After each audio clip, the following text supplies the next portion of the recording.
அப்படியே நீங்க 4 வாட்டி 5 வாட்டி நீங்க செஞ்சு வரும்போது உங்களுக்கு எல்லா நாடி நரம்புகள்ல உள்ள முடிச்சுக்களும் அவிழும்.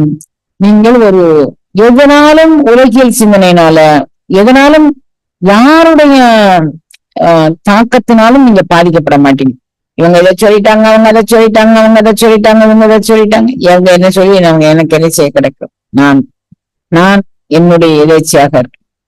இப்ப சுவாமி விவேகானந்தரை விட்டுட்டேன்னா சொன்னா குழந்தைங்களா, சொன்னா சொல்லிட்டேனா? எம்மா கால்வியை பார்த்தாரா? அவளுடைய லைஃப் ஹிஸ்டரி நடந்ததெல்லாம் சொன்னாரா? உடனே அந்த பொண்ணு நேர வீட்டுக்கு போயிட்டு தன்னுடைய நட்பு தோழியை கூட்டிட்டு போய், நான் உன்னிடம் கூட சொல்லாத விஷயங்களை சுவாமிஜி என்னிடம் பகிர்ந்து கொண்டார். நான் அதுல இருந்து விடுதலை ஆயிட்டேன். இப்ப நானும் சுவாமிஜியோட அணுக்க தொண்டராக இருந்து கொள்கிறேன்னு சொல்லி அந்த அம்மா சுவாமிஜியோட அணுக்க தொண்டர் ஆயிட்டாங்க.